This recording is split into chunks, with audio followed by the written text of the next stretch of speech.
जय मामले सातवां अध्याय चंड मुंड और मुंड का वध ध्यान। मैं मातंगी देवी का ध्यान करती हूँ।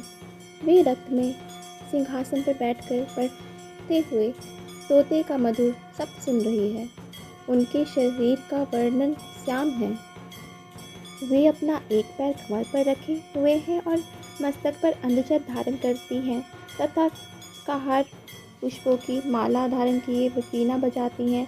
उनके अंग में कसी हुई चोली शोभा पड़ रही है। वे लाल रंग की साड़ी पहने हाथ में शंखमय पात्र लिए हुए हैं। उनके वदन पर मधु का हल्का हल्का प्रभाव जान पड़ रहा है और ललाट में बेंदी शोभा दे रही है।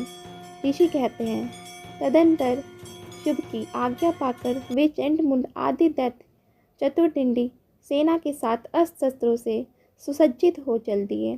फिर गिरिराज हिमालय के स्वर्णमय ऊंचे शिखर पर पहुंचकर उन्होंने सिंह पर बैठी देवी को देखा। वे मंद मंद मुस्कुरा रही थी। उन्हें देखकर दैत्य लोग तपस्या से पकड़ने का उद्योग करने लगे। किसी ने धनुष तान लिया, किसी ने तलवार संभाली और कुछ लोग देवी के पास आकर खड़े हो गए। तब अंबिका ने शत्रुओं के प्रति बड़ा क्रोध दिखाया। उस समय क्रोध के कारण उनका मुख काला पड़ गया, ललाट में भौहें टेढ़ी हो गई और वहां से तुरंत विकराल रूप मुखी काली प्रकट हुई। वे तलवार और पाश लिए हुई थी, विचित्र खटकवान धारण किए और चीते के चमड़ी की साड़ी पहने हुए नर मुंडों की माला से विभूषित थी। उनके शरीर का मांस सूख गया था, केवल हड्डियों का ढांचा था जिससे वे अत्यंत भयंकर जान पड़ी थी। उनका मुख बहुत विशाल था, जीभ बल पाने के कारण वे और भी डरावनी प्रतीत होती थी। उनकी आंखें भीतर को धसी हुई और कुछ लाल थीं। वे अपनी भयंकर गर्जना से संपूर्ण दिशाओं को गुंजा रही थी। बड़े बड़े दैत्यों का वध करती हुई वे कालिका देवी बड़े वेग से दैत्यों की उस सेना पर टूट पड़ी और उन सबको भक्षण करने लगी। पार्श्वरक्षकों, अंकुशधारी महावतों, योद्धाओं और घंटा सहित कितने ही हाथियों को एक ही हाथ से पकड़कर मुंह में डाल लेती थी। इसी प्रकार घोड़े, रथ और सारथी के साथ रथी सैनिकों को मुंह में डालकर वे उन्हें बड़े भयानक रूप से चबा डालती थी। किसी के बाल पकड़ लेती, किसी का गला दबा लेती, किसी को पड़ोस से कुचल डालती और किसी को छाती के धक्के से गिराकर मार डालती थी। वे असुरों के छोड़े हुए बड़े बड़े अस्त्र शस्त्र मुंह से पकड़ लेती थी और रोष में भरकर उनको दांत से पीस डालती थी। काली ने बलवान एवं दुरात्म दैत्यों की वह सारी सेना रौद्र डाली, खा डाली और कितनों को मार डाला।